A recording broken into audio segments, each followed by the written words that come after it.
General Mattis has a line that he likes to say, which is, it's not just should the American military do the right thing, but does it have the capability to do the right thing? And so I do think that there was like an argument you could have made saying, listen, we're not built for this. We don't have the infrastructure. We don't have the expertise or whatever to really handle something this massive a project of dealing with Iraq that has been broken by a Saddam Hussein. That's a fair point to make, but it doesn't relieve you again of like, okay, but how are you going to deal with this big Saddam Hussein problem?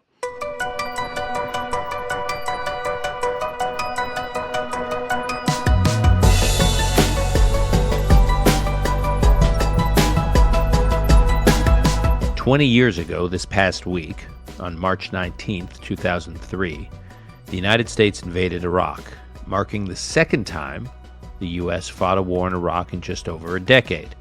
It commenced a conflict that resulted in the deaths of over 4,000 members of the U.S. military and injured many more. And of course, there are the staggering number of Iraqi lives lost.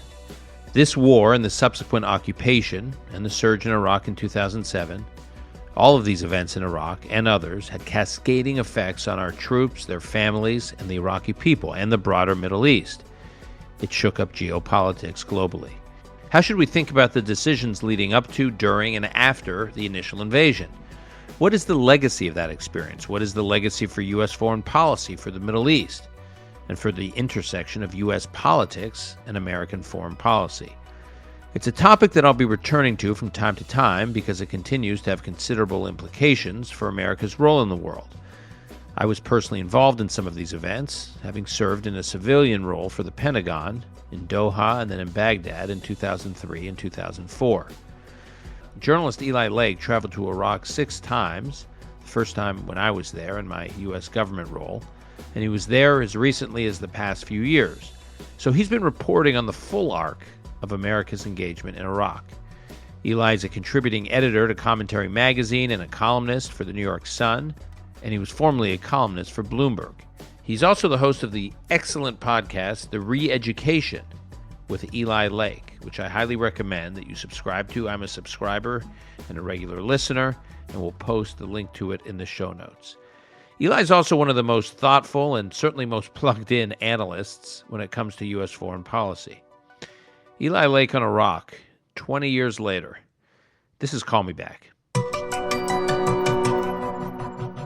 And I'm pleased to welcome to the podcast my longtime friend, Eli Lake, host of the Re-Education podcast, The Re-Education with Eli Lake, contributing editor to Commentary Magazine, columnist for New York Sun, prolific writer on a whole range of issues, especially related to national security affairs. Eli, thanks for coming on. It's great to be here. Love this podcast. And I love yours. And us you. podcasting together is long overdue. So I'm glad we're doing this.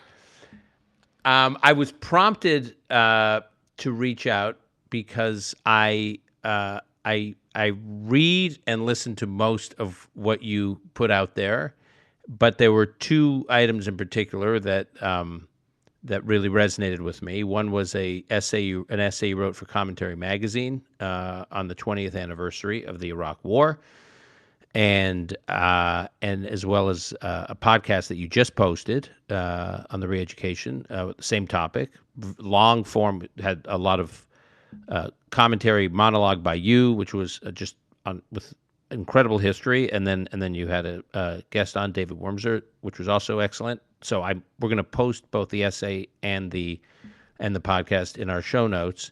But I wanted to hit some of these themes, as I said in the introduction, having spent meaningful time both in Iraq and in some of the debates around Iraq, during the Iraq War, after the Iraq War. The 20th anniversary of the Iraq War seemed like a pretty appropriate time to sit down with someone like you who's been thinking about these issues as well.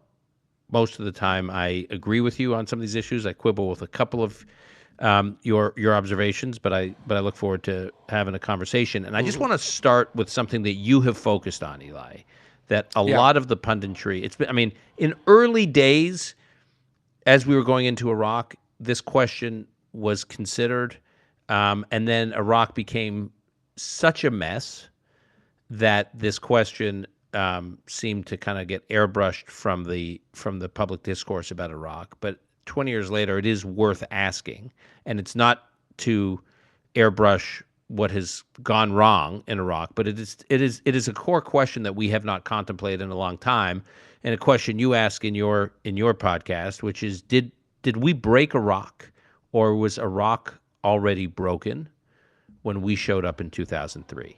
So why? I guess my question for you is twofold. Why are you so focused on that question, and where do you come down on it? Well, let me answer the first part first, or the second part. I think it was broken by the time the U.S. invaded in 2003. But I focus on it because I really think that you have to look at the overall intervention in Iraq as starting in 1991 and not in 2003. Because 1991 is when George H.W. Bush pulls together an unprecedented global coalition with a unanimous support from the UN Security Council to drive the Iraqi army out of Kuwait. There was no mandate to then take this force led by the U.S. military into Baghdad and finish Saddam Hussein off. But it looked for a minute like that might happen on its own, because once the Iraqi army was defeated, there were uprisings in major southern cities, which were large, Shia majority cities, and Iraq is a Shia majority population. There were Karbala, Najaf, Basra. all those, Basra, right. And then in the north you had as well, because, George H.W. Bush, I think, who did a lot of very good things as president, I think made an important a blunder, because he encouraged the Iraqi people to rise up, and then empowered Norman Schwarzkopf, the general at the time on the ground, to negotiate a ceasefire with Saddam Hussein's regime that would allow Saddam Hussein to use the remaining attack helicopters and a couple other kinds of things to just brutally suppress these people who had been encouraged by the United States to rebel. And that, I think, and it was a real problem at the time. This is all sort of memory hold. But there was a lot of people who questioned in the moment, why did you stop short? And, we could debate it. I don't really want to spend too much time on it. There was no international mandate for it. There was a view that the coalition wouldn't hang together if they marched into Baghdad. And there was a sense that it didn't want to have a quagmire like Vietnam. And those decisions have been praised in the aftermath of the 2003 war. But at the time, in the 1990s, it was seen as a kind of betrayal. And even I think George H.W. Bush saw it as a betrayal, because within a few months, he authorized what are known as no-fly zones for the north and the south of the country. So the U.S. is now patrolling Iraqi airspace, plus the United States is sort of the main kind of force trying to hold together crippling sanctions on Iraq, and later they're modified so that they can use their oil profits to get food and medicine, which Saddam exploits, because Saddam never complies with the terms of that ceasefire that Schwarzkopf ironed out after the Iraqi army fled Kuwait, I should say.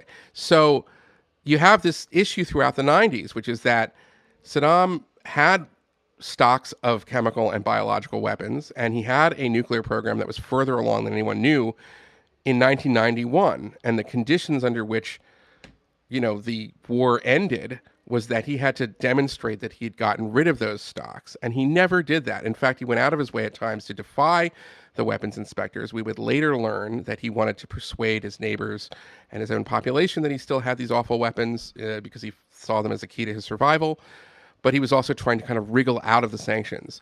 But he made it seem like he had something to hide, and he was willing to endure these crippling sanctions on his entire country as a result of that. And so it was this problem. And again, we were patrolling the no-fly zones. There was a sense that we had betrayed the Iraqis in the aftermath of the war. And so all of this is sort of in the atmosphere. It's a major foreign policy challenge, or at least a regional one for the United States, leading up to 2003, when George W. Bush makes the decision to go in.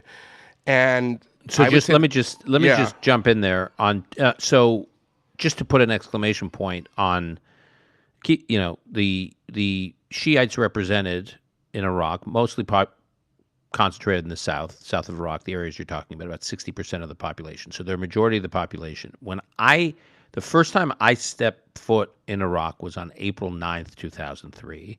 At that point, I'd been in Doha for most of the war, but then I was sent to Kuwait because that's where the Garner team, the reconstruction team, was launched from. And I just did a day trip from Kuwait City to Qasr on April 9th. Coincidentally, April 9th was the day the Saddam statue came down in Baghdad.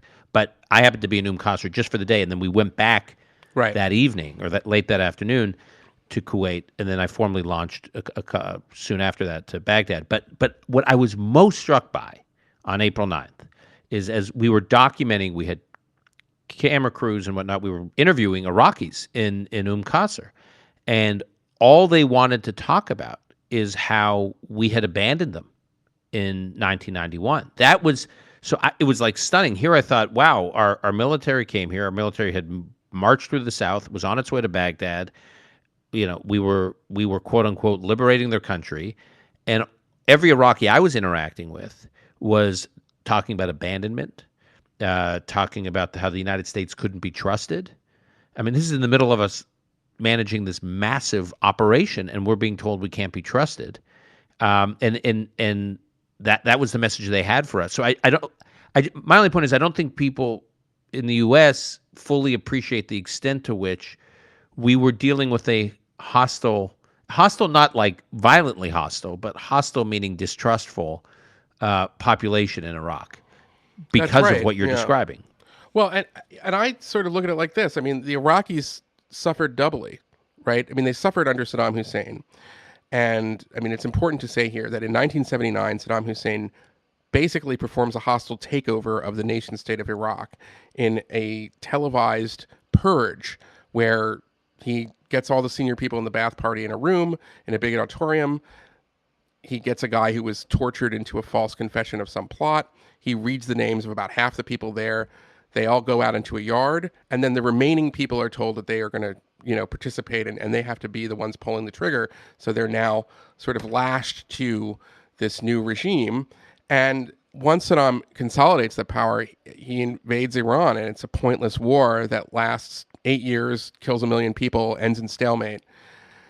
That war is over. Then he launches this on-fall campaign against his Kurdish population in northern provinces.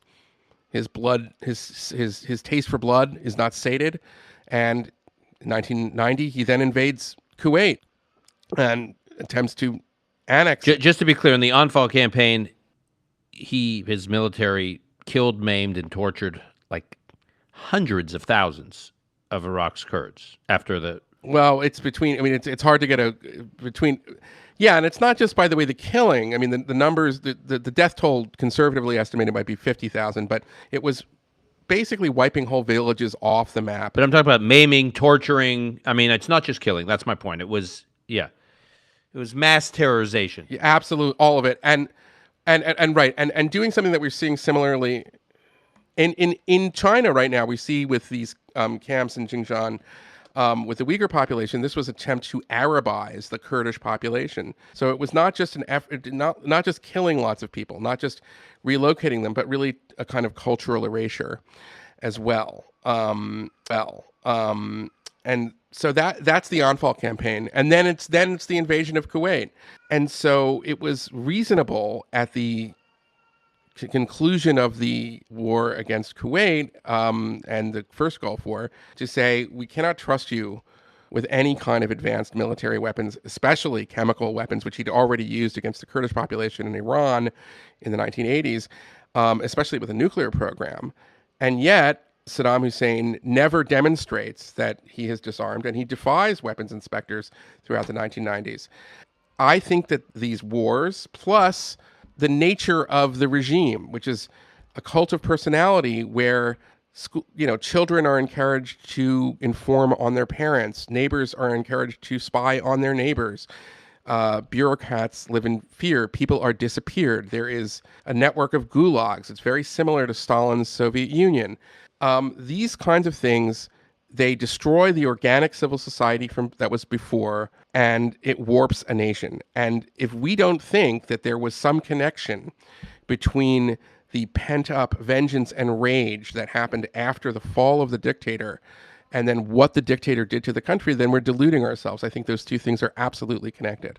Yeah, I would say two things. First of all, in your podcast, you talk about Kanan Makia, who's a fascinating character who I got to know a little bit during the time that I was in Iraq, and you quote extensively from Christopher Hitchens, who was quite eloquent on these issues, and particularly that scene you just described at the Ba'ath Party meeting where Saddam starts, executing. Yes. Yeah.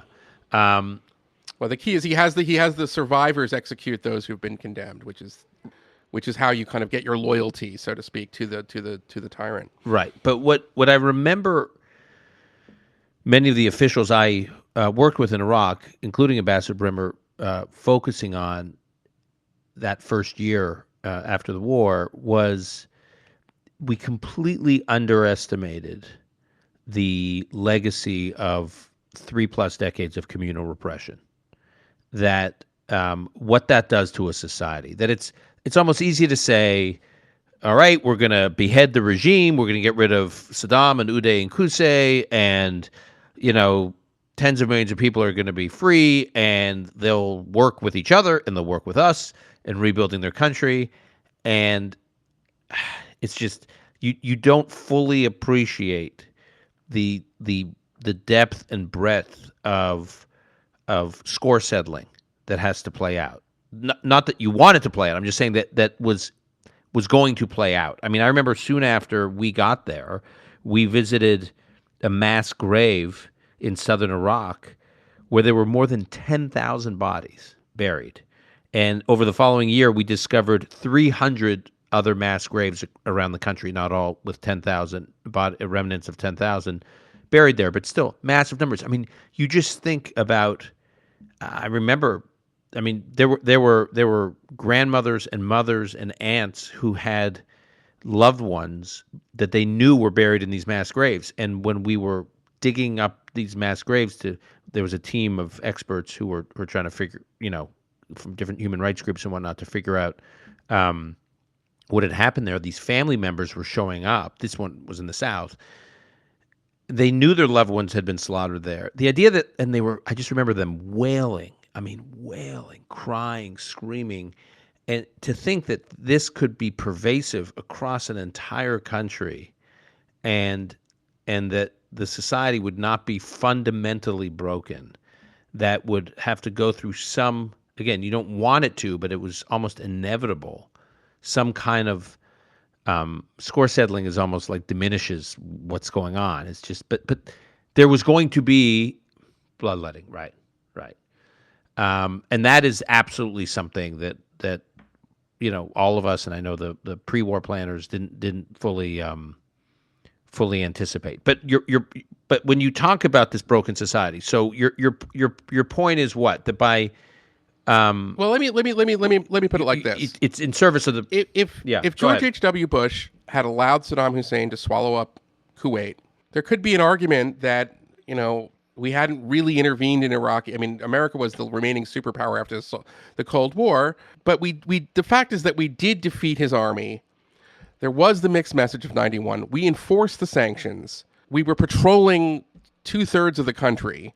We were already involved in Iraq. And the decision, even though you could argue it kept the coalition together in 1991 to stop short of Baghdad and allow Saddam to use his helicopters to suppress the uprising. Well, it condemned the Iraqi people to 12 more years of this tyranny. Some of that is on America. But more importantly, what do you do? I mean, do you expect or do you want the regime to survive into perpetuity? After 9/11, would you want to have a counterterrorism relationship with Saddam Hussein? Could America morally live with itself if it did such a thing? And does that not also have an effect on the people of Iraq? So the question I say is that, if you think that it could have survived into perpetuity, is that a good thing? I mean, Saddam Hussein had already gotten him, launched these other wars and did all these other terrible things. And then if you thought that actually it was really unstable because there were so many Iraqis who wanted his head and were willing to do almost anything to get to him, and eventually, sooner or later, it would crack. Well, then, eventually there would all of this sort of bloodletting that resulted from the removal would happen anyway, and I think America would have been dragged into it as it is. But you can't just say America invades, all this terrible stuff happens, it's on America, because leaving Saddam in place would not, in my view, necessarily have prevented it. But even if it did prevent it, it's almost maybe that was worse. You know what I'm saying? You're leaving in, you're giving Stalin more time to further, just as, Kanat Makia has said, and I think I quote him in this. And the healing, if he were to fall at some point, Yeah. Saddam was in power to, some 3 decades. He was like in power 3 times as long as almost 3 times as long as the Nazi regime was. What that does to a people and to a society, particularly when you have ethnic and sectarian groups, being played against each other under that kind of repression, 3+ decades is long, and it did so much damage to the country. And imagine another decade or 2. If it could have, that's right. And so, again, I think that there's a fair amount of blame to say that America really wasn't prepared to administer a country like Iraq with all of these problems. And you talked about it. We didn't know how bad it was. All of that, there's a lot of fair criticism. And I think there's another fair point, which I disagree with. But if you just wish to argue, that it's still not worth it. It's too high a cost for America to pay. And it's a shame for the Iraqis, but it's not really our business. I suppose you could argue that. What I don't think is correct is to say that all of the bloodshed, all of the misery, it's on America. America caused that. We are the source. We are the cause ultimately of however many 100,000 Iraqis were killed. When in fact, for most of the time, the United States was there, particularly in that first decade. The United States was the only military force that was trying to prevent this competitive ethnic cleansing, and it was eventually, I think, we learned how to do it in around 2007 with, what's been called the Surge and General David Petraeus, because the U.S. military is a remarkable institution in terms of its ability to kind of learn quickly from its mistakes. But when we got there, we weren't really prepared for it. And maybe there's a deep question here about America doesn't have the temperament that, say, the British did when they were when they had I don't think America really has an empire that's comparable to what we call the British Empire, so I don't buy that analogy totally, but maybe we are not capable of a really the kind of long-term presence in a country like after the Ba'athist experiment of Saddam Hussein, necessary to sort of calm things down over a generation. We can't really do things like that in that time frame. And the one time that we were successful in it in Germany and Japan after World War II, we dropped firebombs. We dropped atomic weapons on Nagasaki and Hiroshima, and we weren't willing to use that kind of violence in Iraq. So I those are open questions as I see it, but I don't accept that you put everything on at the blame of the American so-called, and it wasn't an occupation, but the American presence in Iraq. And then after 2011, when Barack Obama did a full withdrawal, the prime minister at the time, Nouri al-Maliki, took advantage of it, and he, as a former victim of Saddam, began to act like Saddam, and he went after the Sunni tribes that aided the United States in the fight against al-Qaeda in Iraq, and that presented an opening, of course, to ISIS. And the United States and Iran, I should say, intervened again in around 2014. But remarkably, the Iraqis got through that as well, and throughout all of these odds, and we should, I think, recognize this, they've had successive and competitive elections. They have a constitution that's been ratified. 6 elections and a national referendum since 2004. Yeah, and that's an accomplishment. And I can go through the data, extremely high voter turnout. Again, this is not to, sugarcoat what went wrong, but point to me another country in the region, another Arab country that has had multiple national high participation. When I say high participation, I mean, in some cases, people risking their lives to go vote. I mean, these elections they were you had to risk your life because they were targeted by al-Qaeda and later ISIS, who did not believe in voting or anything like that. And then the average lifespan has increased since before the war by 5 years, or at least, I mean, that was the data before COVID. It dipped a little bit after COVID. The GDP has increased tenfold. Iraq's oil is back online. Um, you know, there are a huge amount of there's endemic corruption in Iraq right now, which I think is a real threat to all of these things that we just spoken about.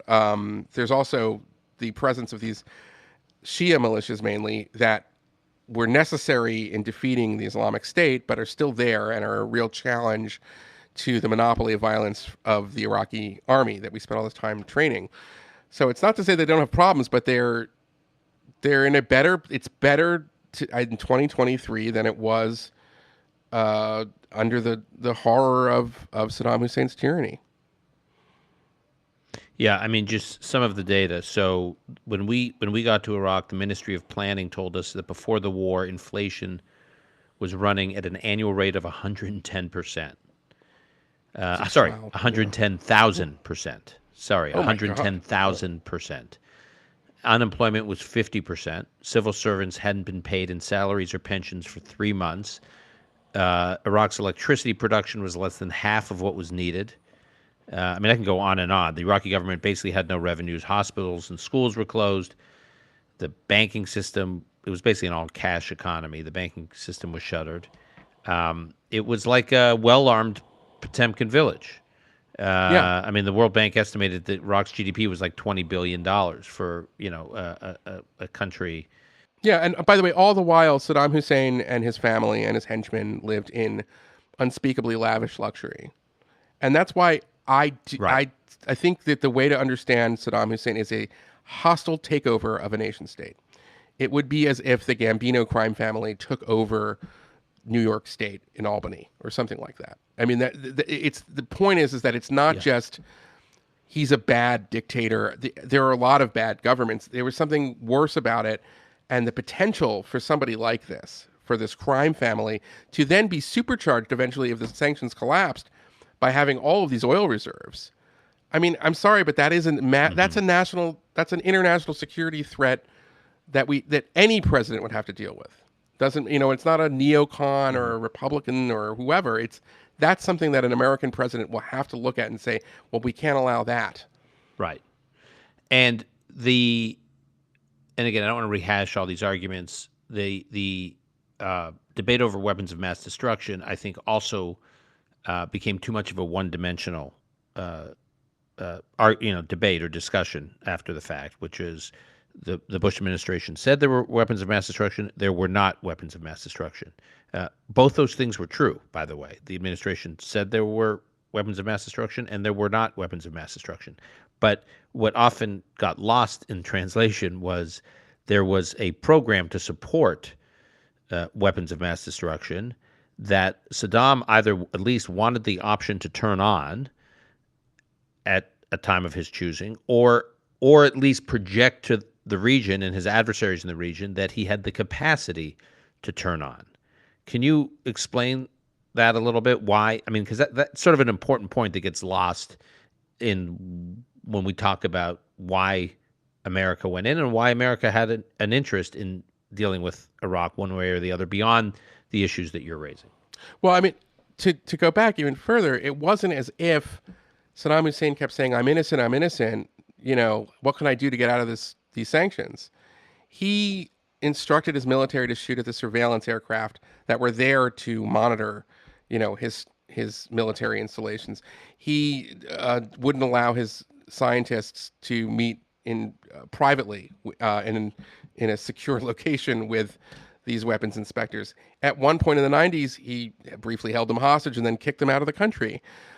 These are the actions of somebody who wanted to make it appear that he did have these weapons of mass destruction, because, as I said earlier, what we learned from interviewing him and his top regime officials after they were captured was that he believed that if Iran and others in his own population, including, thought that he didn't have this stuff, that his life and his power would be at risk. So that's the first thing, is that it's not just a matter of like, well, Saddam was doing his best to try to get out of the sanctions, and we just wouldn't listen. That's not what happened at all. But the second thing is that this is very important, is that he had this capability in some cases to produce like mustard gas, I think, in a matter of weeks, VX agent in a matter of a couple months. So the plan was to keep the infrastructure in place that allowed you to build to kind of build on an industrial scale chemical weapons and also, I suppose, biological weapons. He had the technology, he had the know-how, he had the infrastructure in place, and so as soon as the sanctions were lifting, he would be rearming.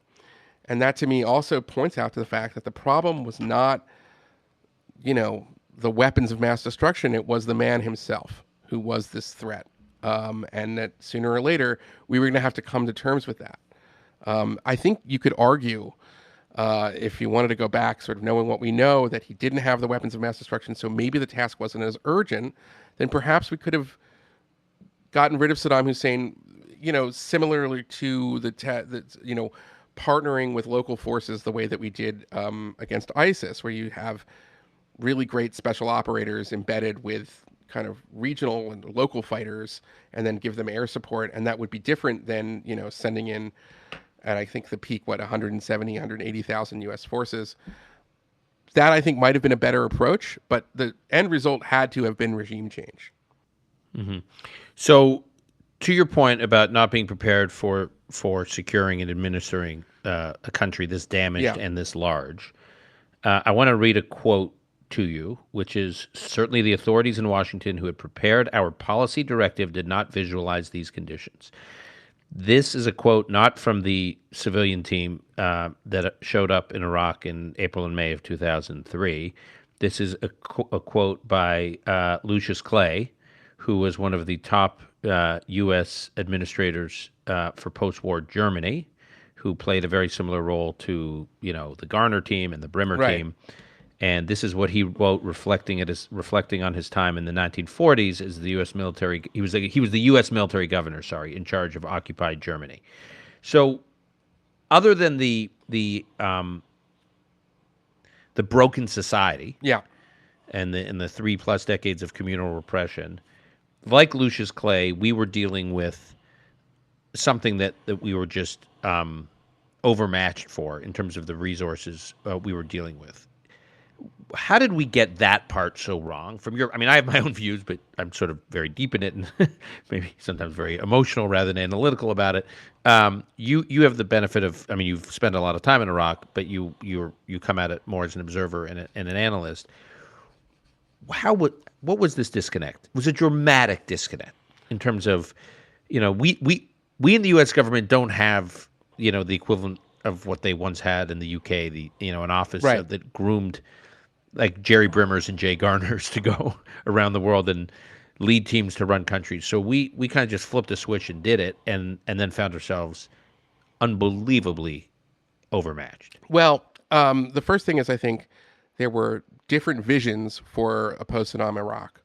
So there was one vision, which was you largely would kind of keep a lot of the regime in place. You take out the top level, and you would sort of work on some sort of transition. And there was another vision, and there were different personalities who had different supporters in different parts of the U.S. government. So Ahmad Chalabi had great ties with the Pentagon civilian leadership, but someone like Ayad Alawi had great ties with the CIA. And so there were these competing agendas, and there was never a kind of across the government, this is what we do, this is our plan for how we're going to deal with Iraq as soon as, the regime falls. And part of that was because So just for our listeners who don't know the characters, the U.S. government had been working with a number of Iraqi exiles in the lead up to the Iraq War for years. Yes. They were advised by these Iraqi exiles, and it was understood that these Iraqi exiles would play a role in a post-Saddam Iraq. But the point Eli's making here is different factions of the U.S. government had their favorite Iraqi exiles in terms of who they wanted to work with, and many of those Iraqi exiles were distrustful or adversarial to other Iraqi exiles that were advising other parts of the Iraqi government. So in the case of Ahmed Chalabi, he was working closely with various players in the Pentagon, and they trusted him, and they were being advised by him. And then Ayad Alawi, who's another represented another faction of exiles, was working close with the CIA. Chalabi thought that Alawi was too close to the Sunnis, even though he was not a Sunni, but he thought he was too close to the Sunnis. Alawi thought that Ahmed Chalabi was disconnected from Iraqi life and that he'd been out of the country for too long. And so we brought in these exiles, we parachuted in these exiles after the war, and the idea that they could all get along was something that was completely missed. It wasn't going to happen. Yeah, and there was, I mean, there was like wildly inconsistent like approaches to what was known as de-Baathification. So there were some local commanders and like the British at one point, like they were fine with fairly senior Ba'ath people maintaining order. And then there was another message from others who were like, no, you have to, these people were part of a great evil.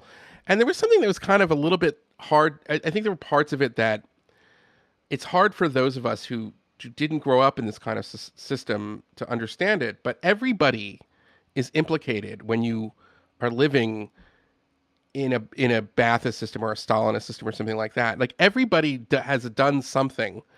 They've been both a victim and to quote the famous essay from Camus, they've been both a victim and an executioner.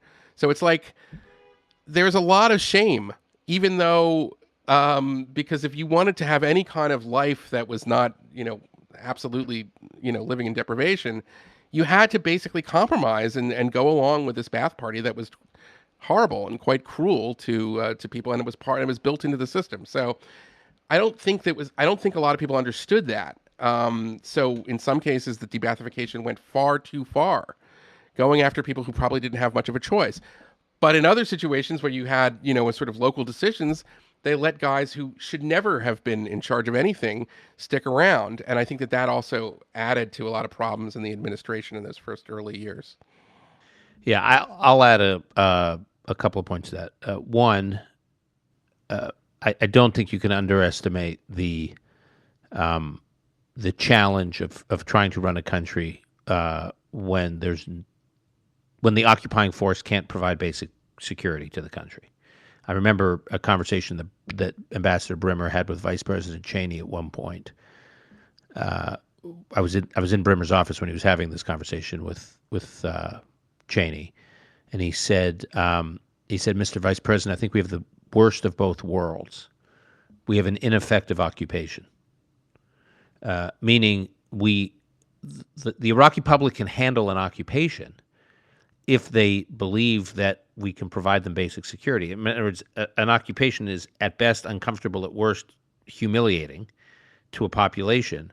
But if you're providing basic security so people can send their children to school or go vote or just try to resume some normalcy of lives, they can learn to live with American tanks on the street corner if they know it's not permanent and they know it's helping to let them return to some modicum of normalcy.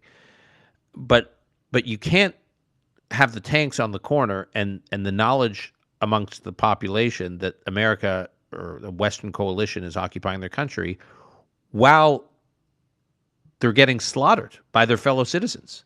Yeah. I mean, that is like that's like the worst. So then it's like we're humiliating them with this occupation and we're incompetent at it. And I remember there was a study sent to Ambassador Brimmer that looked at the history of the successful occupations, or not successful, of occupations going back to World War II. I think it was I'll post the study, but it looked at like Germany, Japan, all the way up to the Balkans, and it looked at a number of these occupations. And the study basically said, I think it was a CSIS study.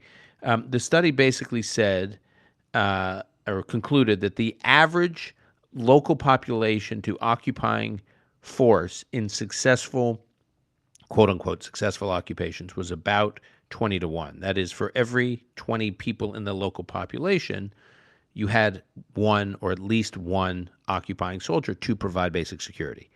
In Baghdad, in the spring of 2003, the ratio was 700 to 1. Right? So for every coalition soldier, there were 700 Iraqis.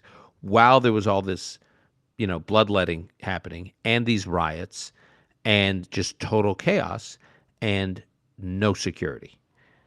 And Yeah. so that also was like a massive mismatch because, again, I come back to the Pentagon's conception seemed to be of the war. We'll decapitate the regime and we'll get out of there. We'll have a very light footprint and we'll let the Iraqis kind of figure out how to run their country. And what actually happened was total chaos once that regime was decapitated, and there was no security provided by anybody, really, at least in the beginning, to just calm things down. I think that's right. And, I think we may disagree on this, but I think the decision to decommission the army, it just created a kind of unemployed young male problem that turned out to be jet fuel for an insurgency that was comprised of some of the former Ba'athist officials, but a lot of jihadists and people who, wanted to sort of wave the banner of Al-Qaeda. And that didn't help things much either. But at the same time, I also think that the left and the Democrats got something really wrong in this period, which is that they believed that the cause of the violence was the occupation, because they were looking at Iraq from a model of like Vietnam, and that was completely wrong. I mean, what they think they missed was that there were a lot of Iraqis who wanted to settle scores with other Iraqis, and there was that the only chance we had to stop that was to eventually engage in a kind of counterinsurgency. But to this day, you will find lots of people sort of criticizing the war and saying, and understanding that the insurgency was a response to the conquest, or the toppling of Saddam Hussein. And I think that's just wrong analytically, and I think it has this kind of perverse effect of blaming America for the murderous acts of fanatics and terrorists that America's trying to.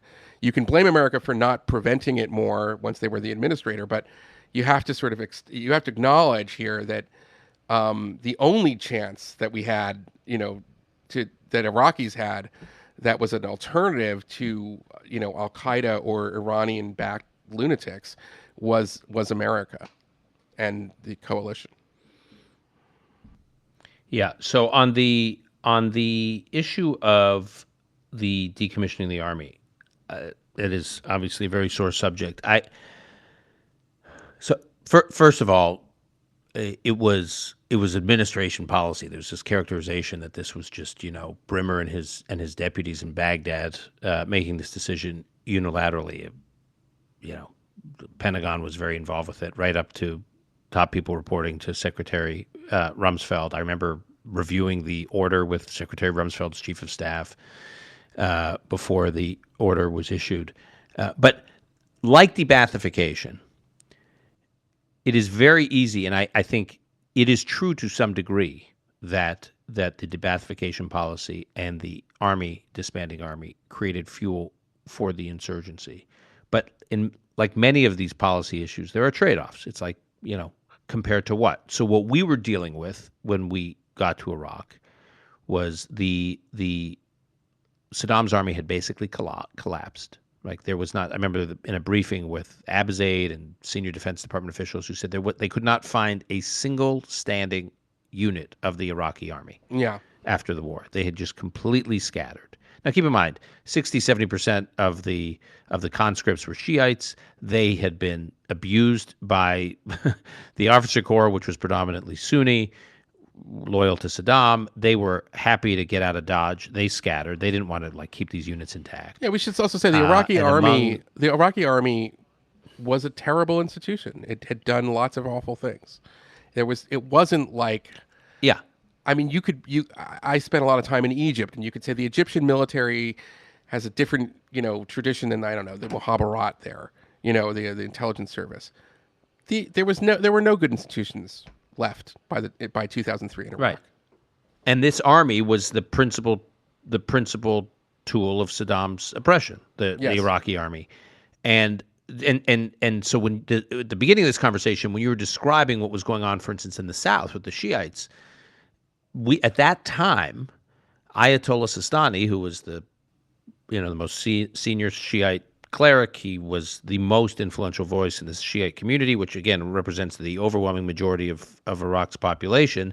Very distrustful of the U.S. and of our presence, and we were trying to get Sistani to signal to the Shiite population to work with us, to not distrust us like they had good reason to distrust us back in 1991. So there we were in 2003 working. We were channeling back and forth to Sistani and Najaf, and it's very dramatic how all these discussions were happening. And he was inclined to signal to the Shiite population to work with the coalition rather than work against the coalition. But he said all that stops if you guys reconstitute Saddam's army. Oh, I did not know that. I didn't know that. That actually changes my thinking because I know how important Sistani was. Yeah, that's a very good point.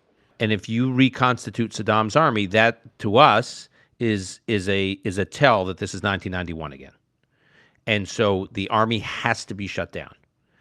And in the north, the Kurds, Talabani and Barzani, the Kurdish leaders, had conveyed to us that if, in much more explicit terms, we will secede. If you reconstitute Saddam's army, the Kurdish north will secede from Iraq. So at the time, first of all, there was no army. They were gone. I mean, they were gone. They stripped down barracks. Units had demobilized. There was nothing left. So all we could do is either try to go out and send a message that we're bringing back Saddam's army. Right. And that would have completely alienated the Kurdish leaders and the Shiite leadership, the clerical leadership, and that would have created its own absolute nightmare. I mean, real nightmare. We would have splintered the country. We would have been a war with 60% of the population. We would have lost 20% in the north. Or we could say we're going to start a new army.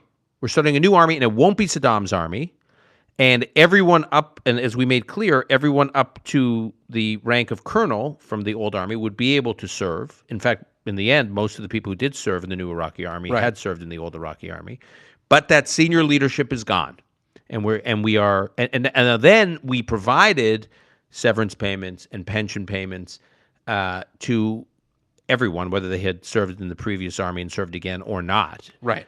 I think a big mistake was the communication of that. We did not communicate that, the synchronization of that. So I think there were some who joined the insurgency who were bitter that they were feeling like they were being shut out of Iraqi society, and they weren't being paid, and so, but that really represented like a minority of who was joining the insurgency.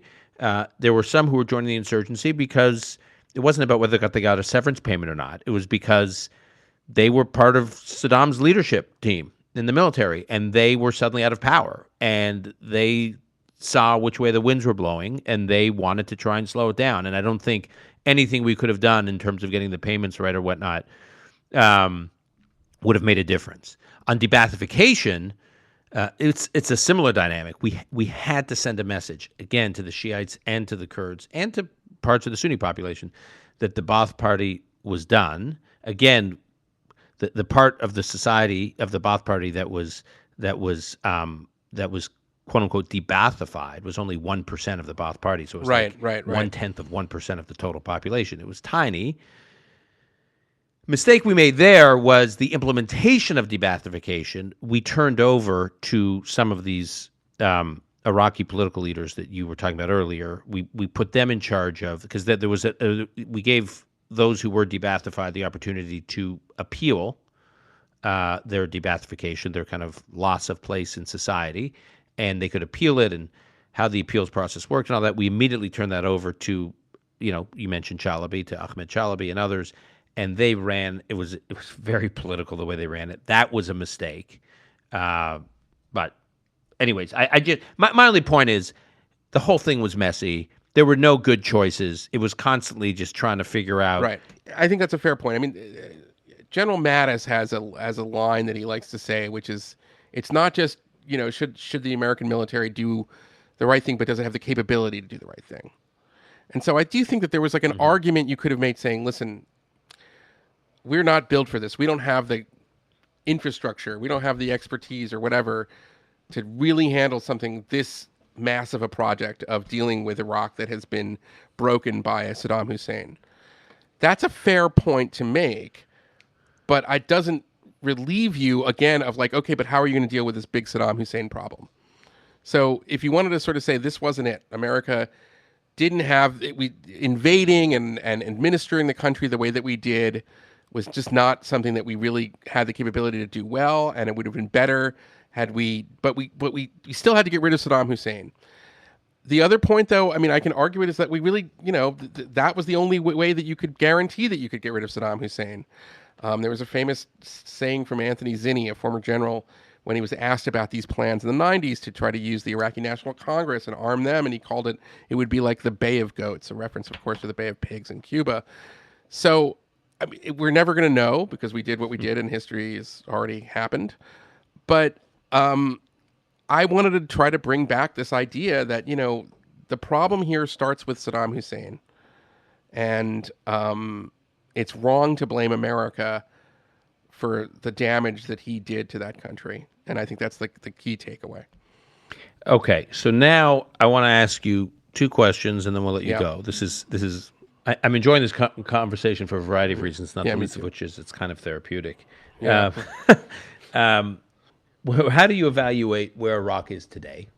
Okay. I mean, there's no question. There's no question based on the data we went through that Yeah. Iraq is better off today with all the horrors. Iraq is still better off today than under Saddam. But let's table that. Okay, I think we agree on that. But where is Iraq today in this fast-changing Middle East? Right, Iran on the march with a nuclear capability. Syria basically utterly decimated and destroyed in brutal repression and civil war. And we can go through the kind of Yeah. post-Arab Spring, the post-2011 Middle East. But so where is Iraq today in the midst of all this? Well, I mean, it looks much better than Syria, and I would say it looks much better than Iran. But that said, I do think you have to take very seriously that it's obscure. It's known as the dollar auction. But this policy that we've had of initially infusing cash from the New York Federal Reserve into the Iraqi economy so that they could purchase imports has been so abused by this sort of new class of, fraudster plutocrats, that this is something that really does threaten the stability of the government and the success of elections and things like that. And the other big thing are these militias, which, the central government has not been able to sort of deal with. And it was like a deal with the devil in 2014. You had an emergency. The city of Mosul, the second largest city in Iraq, had been taken over by ISIS. The Iraqi military basically evaporated instead of trying to fight them. And the only people that were, willing to sort of fight were these militias, and they were blessed by Sistani.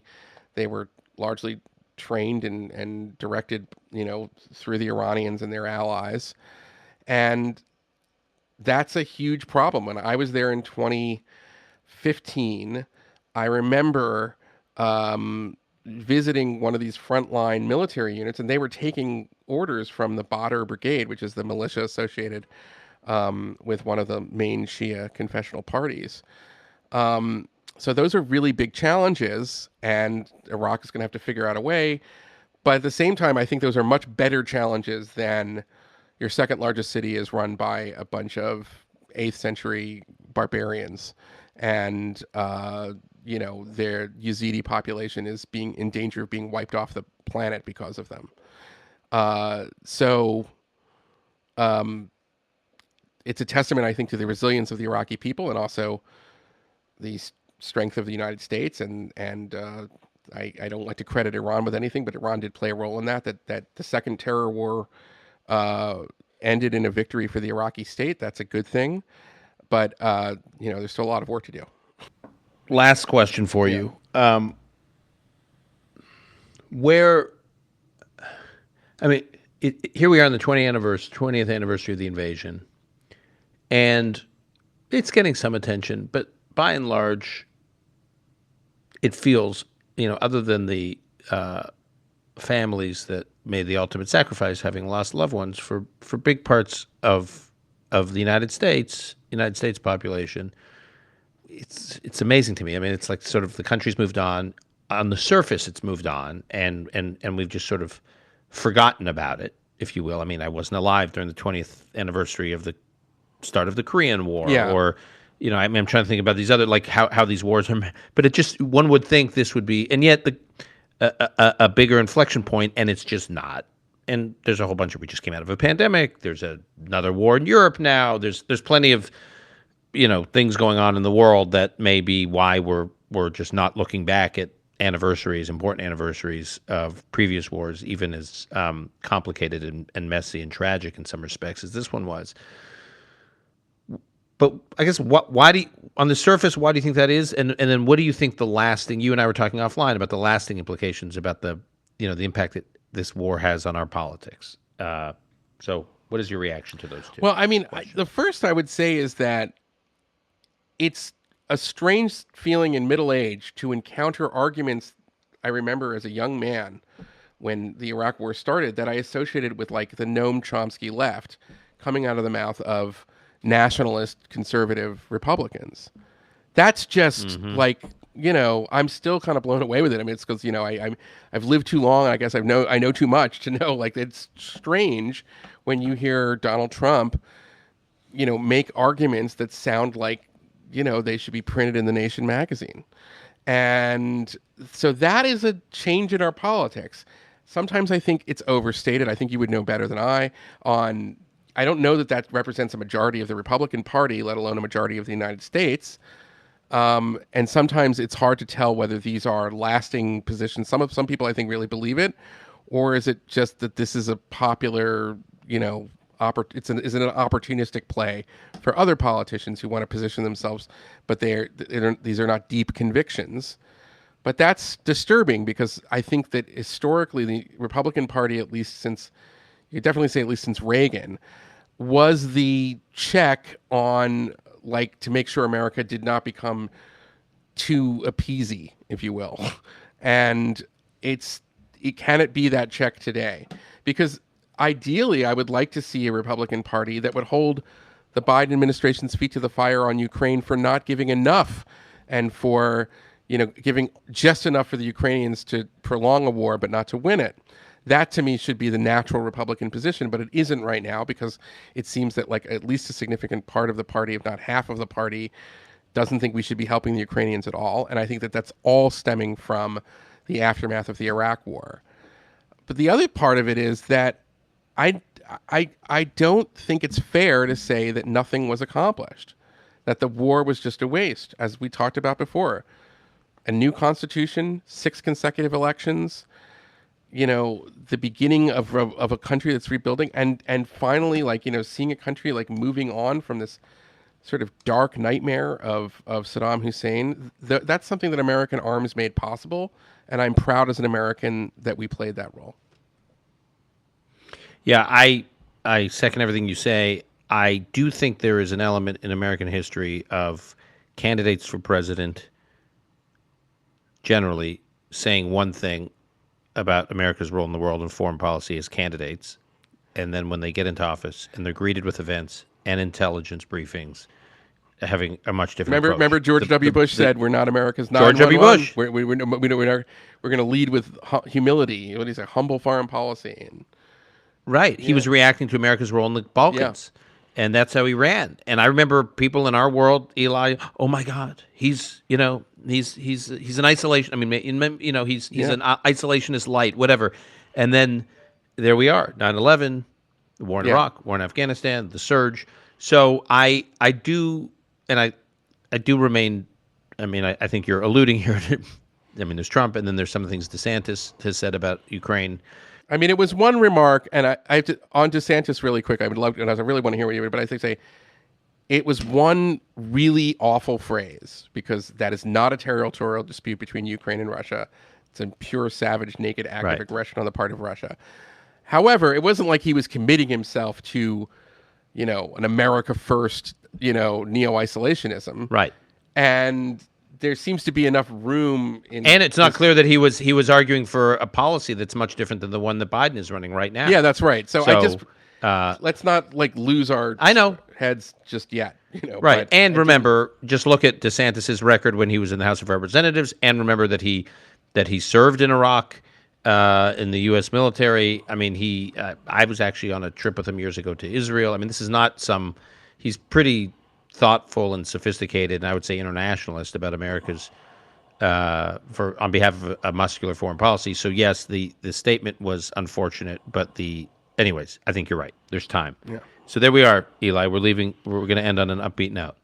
Oh, thank you so much. It was really an honor to be on the podcast. I love it. I listen to almost all of them, so thank you so much. All right, we'll have you back on. Thanks for doing this. All right, great.